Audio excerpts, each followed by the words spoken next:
The HistoryNetwork.org podcast, Season 17, Episode 2, The Battles of Saratoga.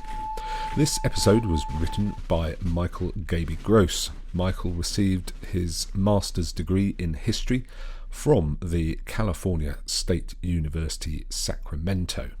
His thesis project analysed the Phoenix Program, a CIA counterinsurgency operation during the Vietnam War.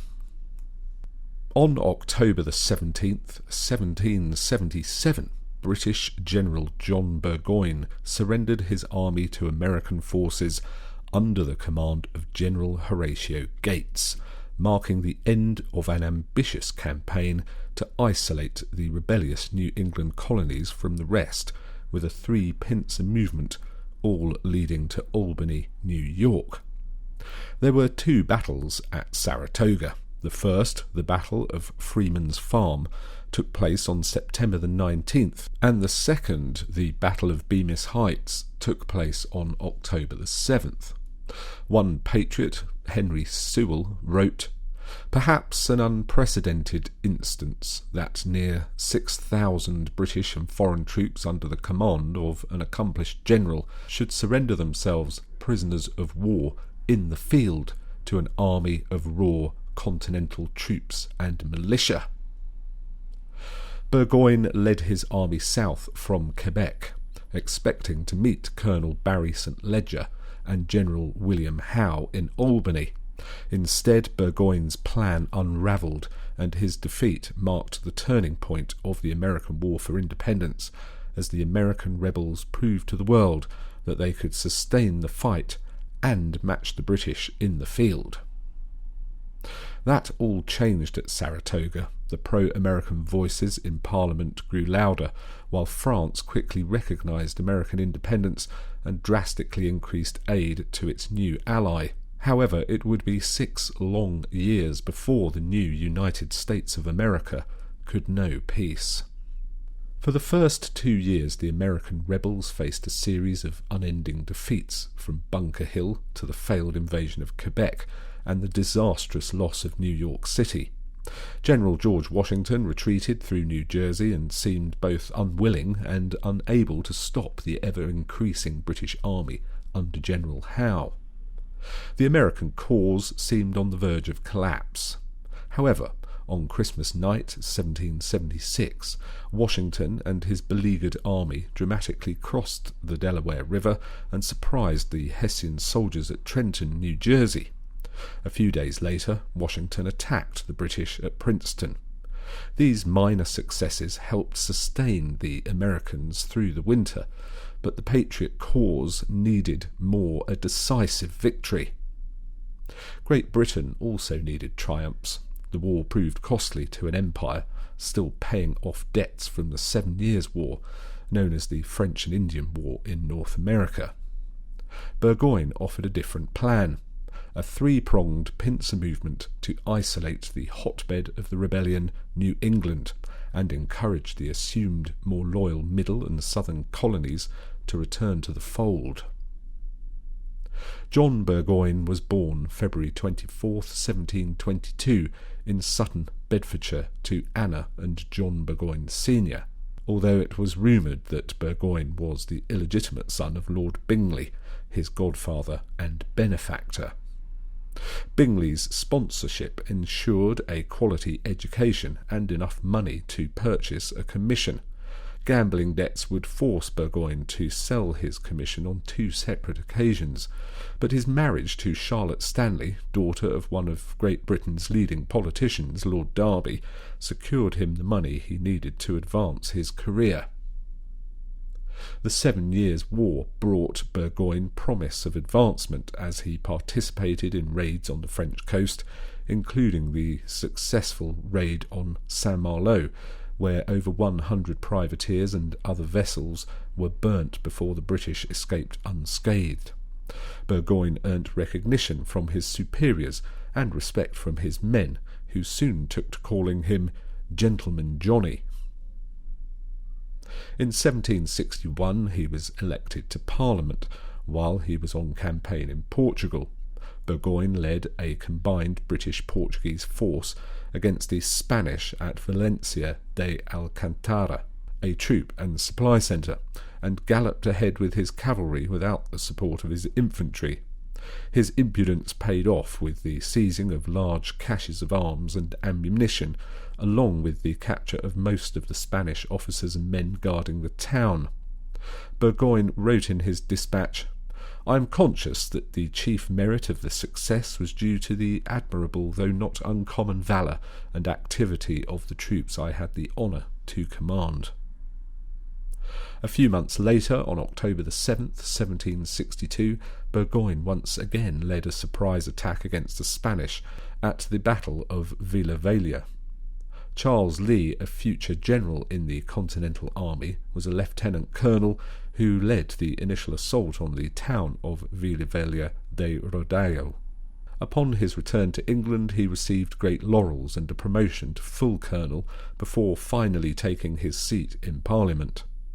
He would spend the next 11 years in the political and entertainment realm as he devoted time to writing plays, but he always hoped for another military command. Horatio Gates had a very different upbringing than his counterpart at Saratoga. Unlike Burgoyne, Gates was born to Dorothea and Robert Gates, probably on July 26, 1727, at Malden, Essex, although no record of his birth has survived. His was a low birth, as his mother was a housekeeper and his father a waterman, but the Gates family soon moved to the employ of the Duke of Bolton, who provided young Horatio with sponsorship for education and social opportunities. Gates's first military opportunity came in the Jacobite Rising of 1745, when Bonnie Prince Charlie attempted to regain the English throne for the Stuart family. Gates joined Bolton's regiment as a lieutenant and served not in Scotland as expected, but in Germany during the War of Austrian Succession. Gates showed his value as a staff officer and found himself slowly advancing through merit, not fortune, as was common at the time. After his regiment disbanded in 1749, Gates took advantage of an opportunity to remain in the army by moving to Nova Scotia and serving under Governor Edward Cornwallis. However, after Cornwallis was replaced, Gates found his career stalled. In 1753, Gates resigned and returned to London in the hopes of pleading his case for a captaincy. After 6 months, his chance came with the start of the 7 Years' War.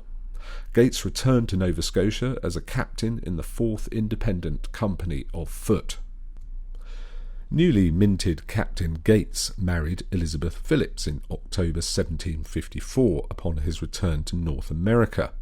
Their honeymoon was short-lived, however, as Gates joined General Edward Braddock, who was organising a campaign to capture Fort Duquesne, modern Pittsburgh, in the Ohio Valley.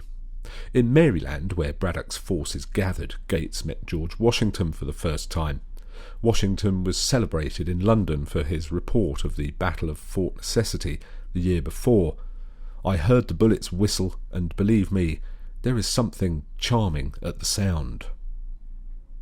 Braddock's expedition was a complete failure, as Braddock and over 500 of his men were killed when a combined French and Indian force surprised the British at the Battle of Monongahela. Gates was severely wounded in the left arm, believing a ball having cut some string paralysed his arm for many months. The years slipped by as Gates spent the rest of the war as a talented staff officer, moving from post to post until 1761. Gates then joined General Robert Monckton in his expedition to capture Martinique in the Caribbean. Monckton bestowed to Gates the honour of reporting the victory to England, and with it he received promotion to major. However, with no money to purchase a further promotion, he resigned his commission and in 1773 purchased a small plantation in Virginia.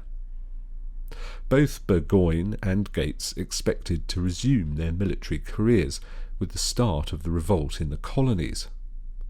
Burgoyne was promoted to Major General, but subordinate to Generals Thomas Gage, William Howe and Henry Clinton. With little chance of gaining an independent command, Burgoyne returned to England to further his ambitions and avoid the harsh Massachusetts winter.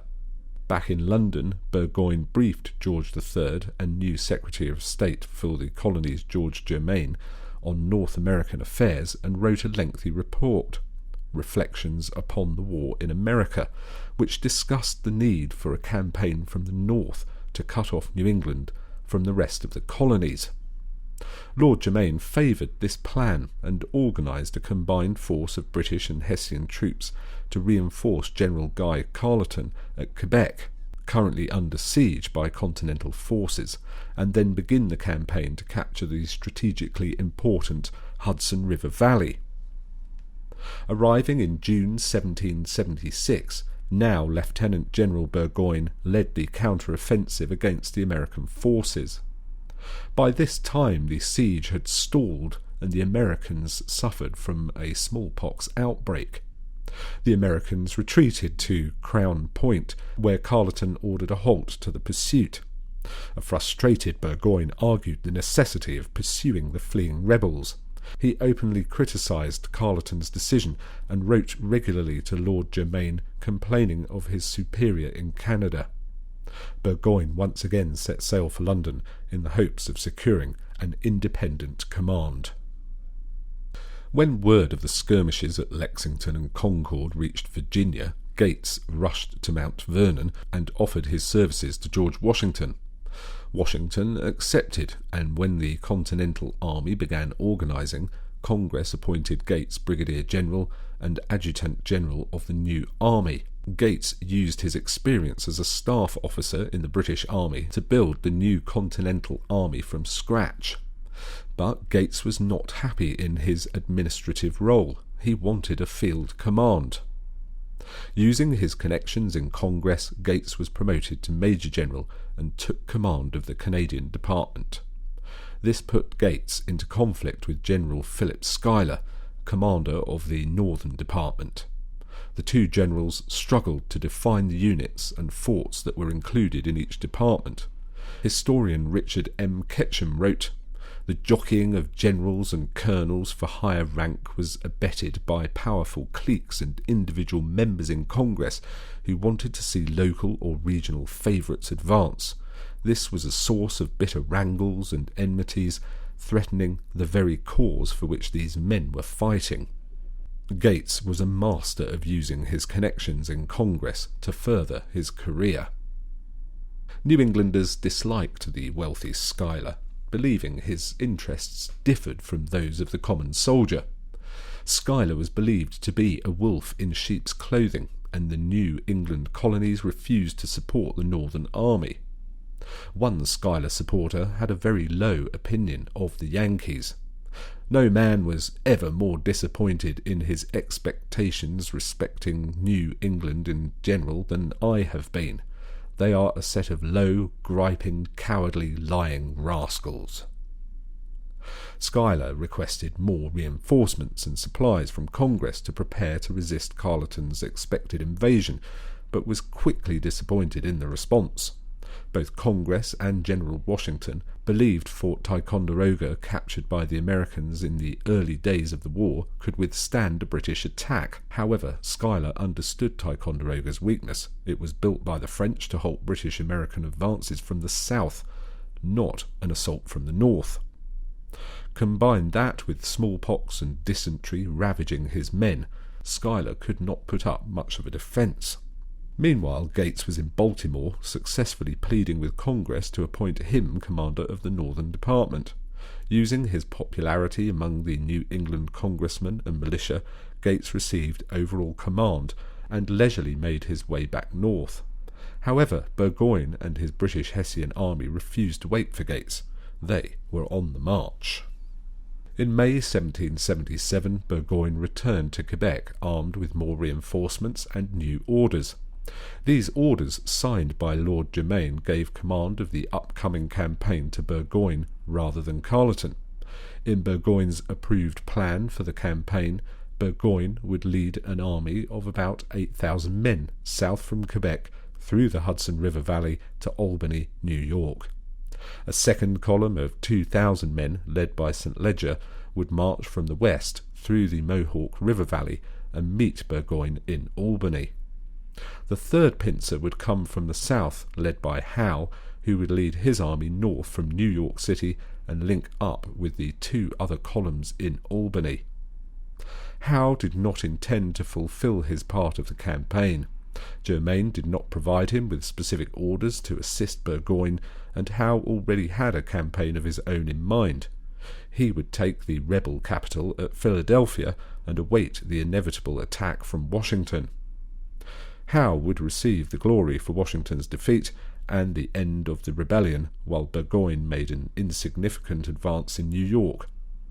By the time Burgoyne's march began, he had no idea that his plan was already unravelling. The campaign began on June the 14th, when Carleton ceremonially turned over command of the army to Burgoyne, and they travelled up Lake Champlain to quickly capture the undefended Fort Crown Point. By July, the British arrived at Fort Ticonderoga. British officer Thomas Ambry wrote, "The Indians, under the command of Captain Fraser, supported by his company of marksmen, were directed to make a circuit on the left of our encampment, to cut off the retreat of the enemy to their lines. This design, however, was frustrated by the impetuosity of the Indians, who attacked too soon, which enabled the enemy to retire with little loss." General Arthur St. Clair, commander of the garrison at Ticonderoga, withdrew his men, believing the British were too strong to resist. Burgoyne detached men from his army to chase after St. Clair, while the main body continued south toward Albany. St. Clair's men fought a series of skirmishes with the pursuing British before reaching the safety of the main American army. Schuyler rushed his men north to stall the British advance. The Americans felled trees, destroyed bridges, and dammed up streams, which forced Burgoyne's army off the roads. Burgoyne's men used up their supplies at an alarming rate, especially after Schuyler began a scorched earth campaign to prevent the British from resupplying.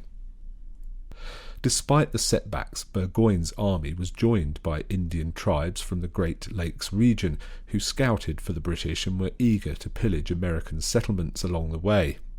Burgoyne remained confident of victory as the Americans fell back. By the beginning of August, Burgoyne's grand plan began to unravel. Due to dwindling supplies, Burgoyne sent detachments out to scavenge provisions. On August the 16th, one such detachment ran into New Hampshire and Massachusetts militia under the command of General John Stark near Bennington, Vermont. The Hessian force was outnumbered and quickly enveloped, suffering almost 1,000 men killed or taken prisoner.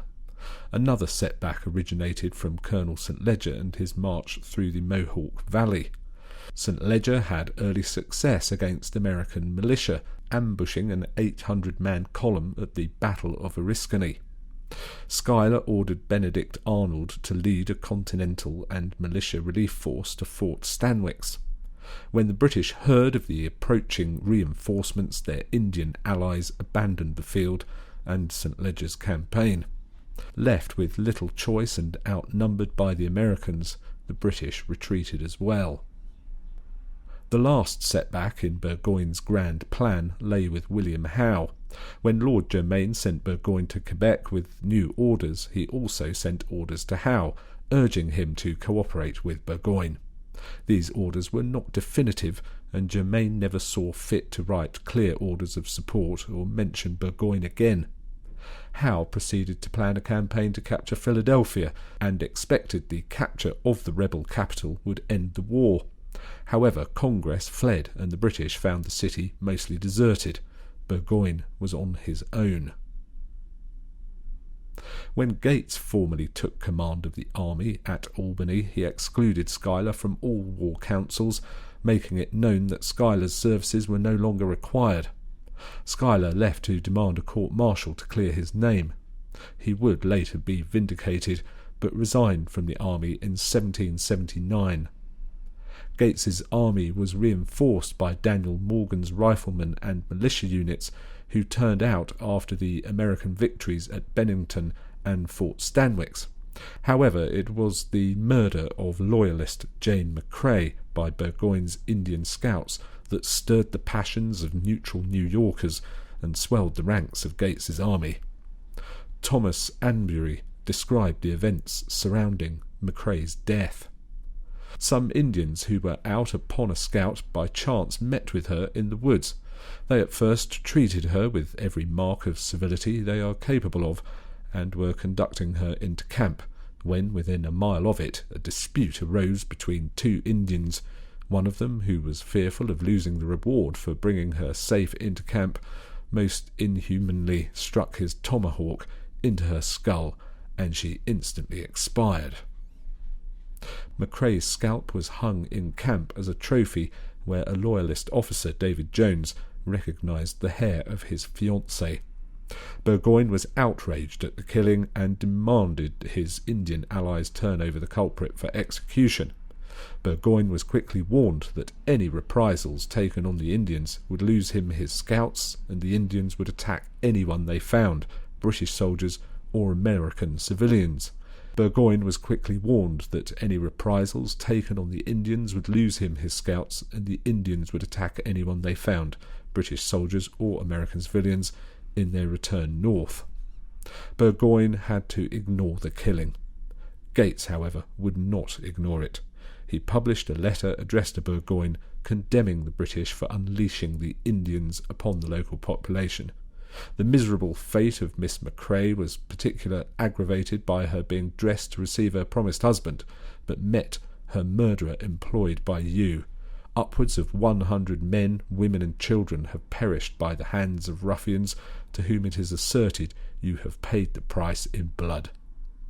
This letter had the proper effect, as thousands of militia flocked to the army over the coming months, while Gates also received more Continentals, led by Benjamin Lincoln and St. Clair, who finally located the army, and Arnold, who returned following his success against St. Leger. Gates moved his army to Saratoga, there to await the advancing British. By late September, Burgoyne's army crossed the Hudson River and marched to a point only 4 miles from the American position at Bemis Heights, a strong defensive position with a commanding view of the surrounding area. The American right flank was anchored along the river, while the left was open, the heights left unfortified. Gates believed the heavily forested bluffs to the west of the heights would prevent a British attack. Burgoyne disagreed, and on the morning of September the 19th ordered 3 columns under the commands of Simon Fraser, James Hamilton, and Baron Friedrich Riedesel to turn the left flank and push the Americans off the heights. Arnold also saw the vulnerability of the left flank and urged Gates to act. Arnold wanted to advance his forces to meet the British columns before they could attack. Gates refused, believing his defences were strong enough to withstand the British. This widened the rift between Gates and Arnold, with one favouring caution and the other decisive action. After urging from his senior officers, Gates gave Arnold his chance. Arnold would lead a reconnaissance of his division and Morgan's riflemen. The British forces were already on the march, making Gates fearful of an attack on the main army. He withdrew several brigades from Arnold, leaving him only Morgan's riflemen and a company of light infantry. The riflemen took position in the woods around Freeman's farm and opened fire on the unsuspecting British. The riflemen inflicted heavy casualties and soon charged the British line. They ran directly into the centre column, and the riflemen were thrown back. Only Morgan could rescue the situation. Blowing his turkey gobbler, the frontier method of luring wild turkeys into rifle range, Morgan rallied his men, while Arnold and the light infantry followed the turkey call. In the meantime, Gates learned Morgan was in trouble and sent reinforcements. Arnold commandeered these troops and threw them into the fight. British Lieutenant William Digby said of the battle, Such an explosion of fire I never had any idea of before, and the heavy artillery joining in concert, like great peals of thunder, assisted by the echoes of the woods, almost deafened us with the noise.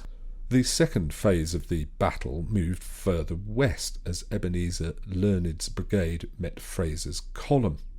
Learned placed himself on Arnold's left flank and engaged a portion of Fraser's corps, unable to reach the gap between the British columns, but successfully prevented Fraser from linking up with the central column led by Burgoyne himself. Arnold, who had spent most of the battle personally leading his regiments into battle, now had to face another obstacle to an American victory, Gates. Gates held long-standing distrust of Arnold and expressed horror of the left wing of his army engaged in a major battle with the British. Gates refused to support Arnold any further and instructed his staff officer, James Wilkinson, to stop Arnold, who angrily obeyed. The third phase of the battle came with the arrival of Baron Riedesel and his German troops.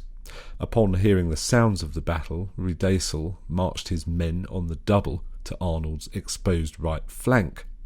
Without waiting for the bulk of his troops to arrive, Riedesel ordered volley fire and a charge into the Americans.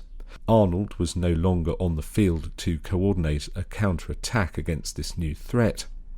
With dusk approaching, the American brigades fell into disorder and retreated, leaving the British in command of the field.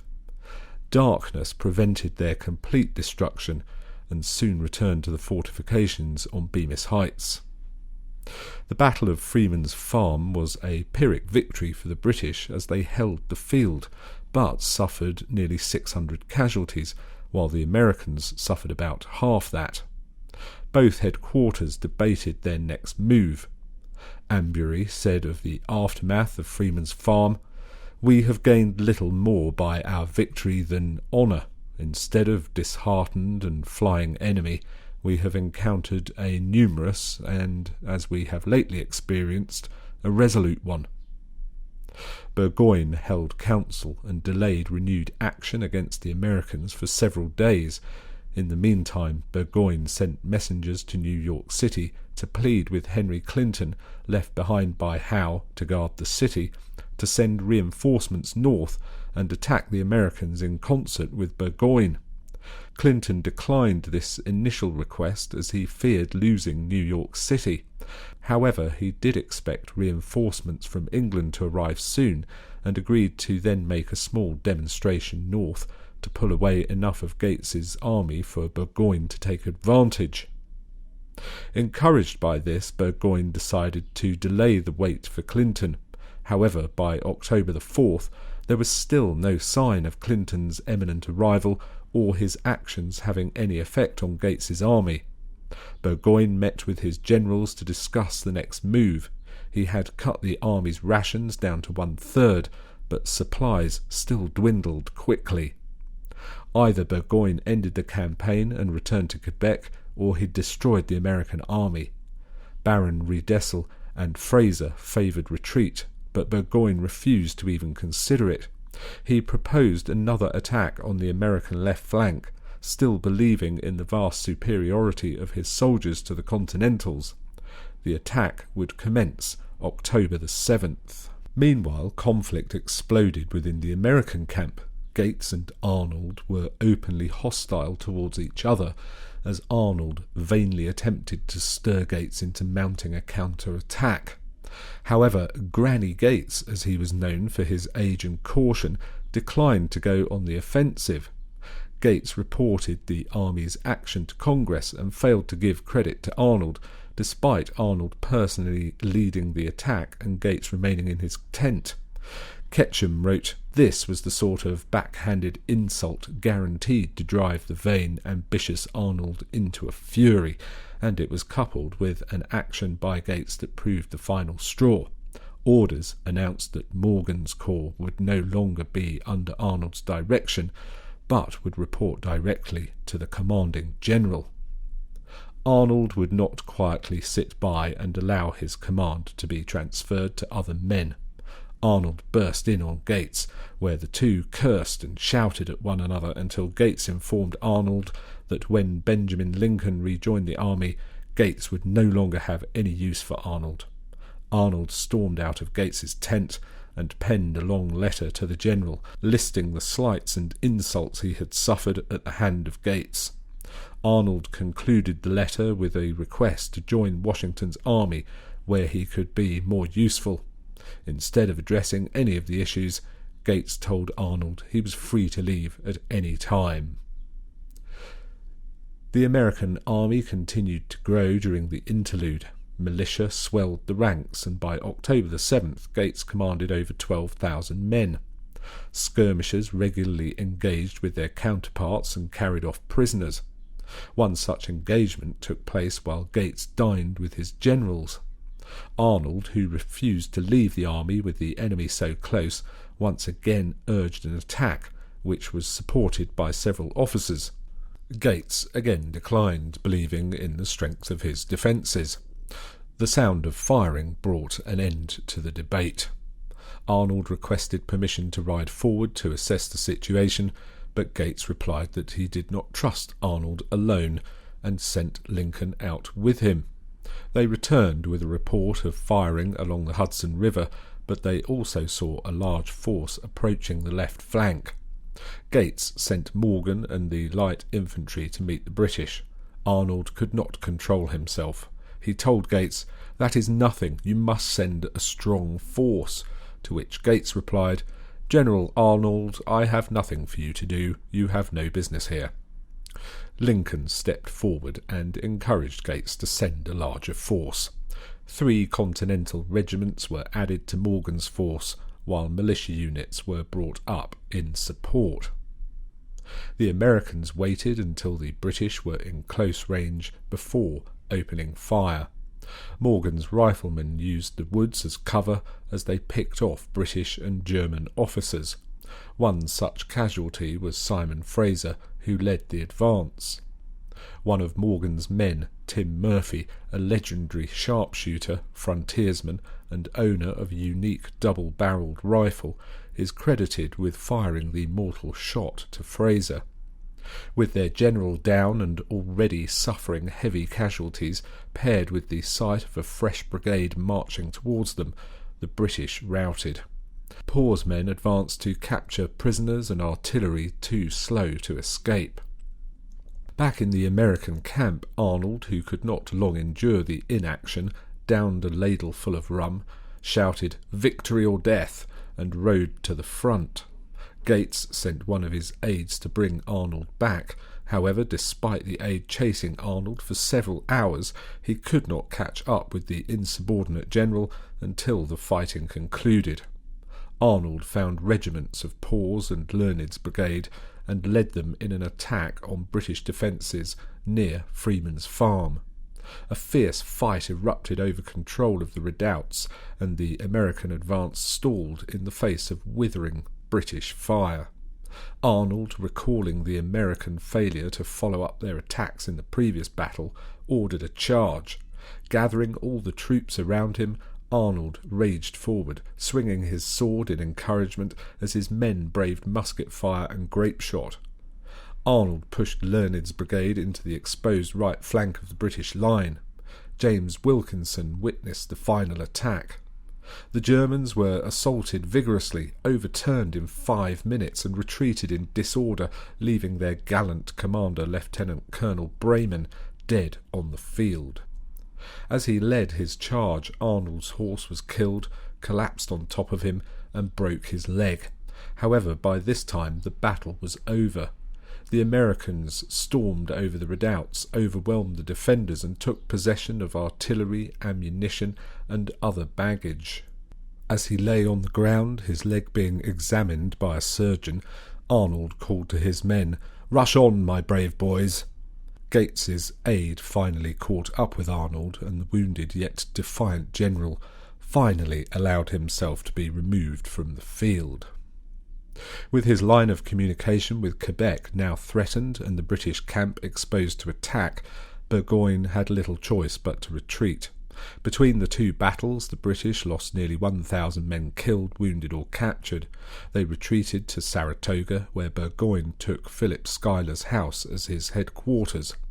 One German account reported, "While the army was suffering from cold and hunger, there Burgoyne was sitting with some merry companions at a dainty supper while the champagne was flowing." Some were of the opinion that he had made that inexcusable stand merely for the sake of passing a merry night.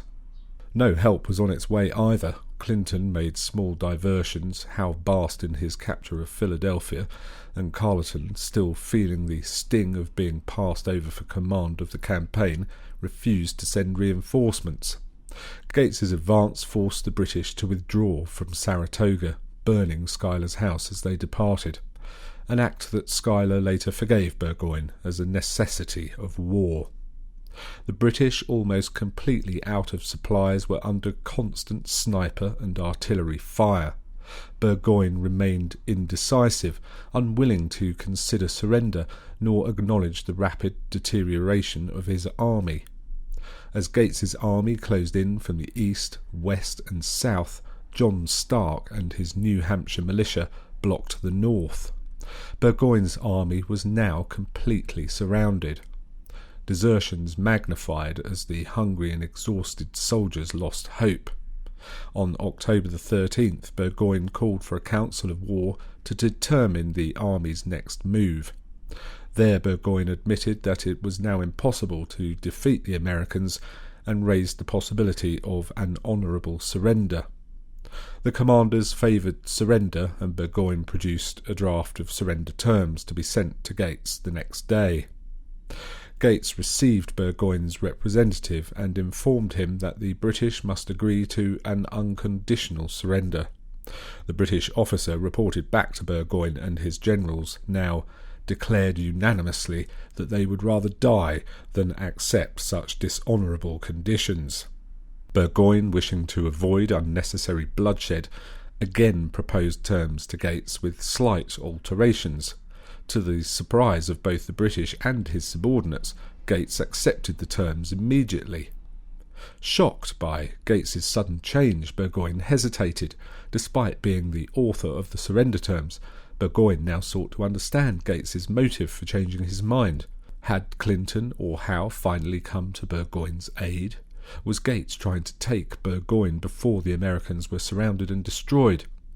On October the 16th, Burgoyne wrote to Gates, ostensibly to request the reason for the detachment of a body of troops from the American army, but truly to stall for time in the hopes that a relief force might arrive. This letter put Gates into a fury, and he gave Burgoyne 1 hour to surrender, or Gates would attack. Burgoyne held one last council, asking if they could back out of the terms and maintain their honour. The officers voted unanimously that they could not back out of the agreement. Burgoyne signed the convention and surrendered his army the next day. The survivors of Burgoyne's army stacked their arms and marched out of camp to Yankee Doodle. Lieutenant Digby wrote, "I never shall forget the appearance of their troops on our marching past them. A dead silence universally reigned through their numerous columns, and even then they seemed struck with our situation and dare scarce lift up their eyes to view British troops in such a situation." Those British and German soldiers would not see home again until 1783, as they were marched from camp to camp in Massachusetts, Virginia, and Pennsylvania over the next 6 years. Burgoyne returned to England and never received another command. He returned to his seat in Parliament and developed the opinion of the inevitability of American independence. He later resumed his career as a playwright and wrote several successful works before dying suddenly on August 4th, 1792. Congress, now in York, Pennsylvania, hailed Gates as the victor of Saratoga. Arnold, who faced months of recuperation from his broken leg, received no credit for his actions. Now that the British army in the north had been captured, Gates suggested another invasion of Canada, but Washington rejected this plan. Even the British expected such a move as Carleton scrambled to gather any available troops to protect Quebec. Gates's troops divided after the battle. The militia units went home, some guarded the British prisoners, while the rest joined Washington's army wintering at Valley Forge. Gates held no field command until 1780, when news of the fall of Charleston, South Carolina, necessitated the appointment of Gates to the command of the Southern Department. The American victory at Saratoga brought forth a wave of support from Europe. The Americans proved that their Continental soldiers had improved to the point that they could stand face to face with British regulars and win. This was no longer a rabble of armed men, but a well-disciplined army. Suddenly, the risk of supporting the American cause was not as great as it was before Saratoga. Benjamin Franklin successfully negotiated in Paris for increased French assistance as a direct result of the battles of Saratoga. The French sent their army and navy to assist the American war effort. Spain soon after declared war on Great Britain and sent their navy to the Caribbean, while the Dutch provided crucial loans to keep the war effort afloat. Despite Saratoga being the turning point of America's revolution, the fighting would continue until a combined American-French army under the commands of Washington and the Comte de Rochambeau surrounded a British army led by Lord Charles Cornwallis at the small coastal town of Yorktown, Virginia. If you'd like to donate, then you can do so by clicking the donate button at the website thehistorynetwork.org. You can also find our past seasons there, which are chaptered files for download, and each of them has a running time of between a couple of hours and 4 hours, and you will pay just £2 for each of these, and we welcome your support in that way as well. We'd love it as well if you'd get involved on the social side. Just search for The History Network on Facebook and like our page on there, and you can follow us on Twitter. We are at History Network.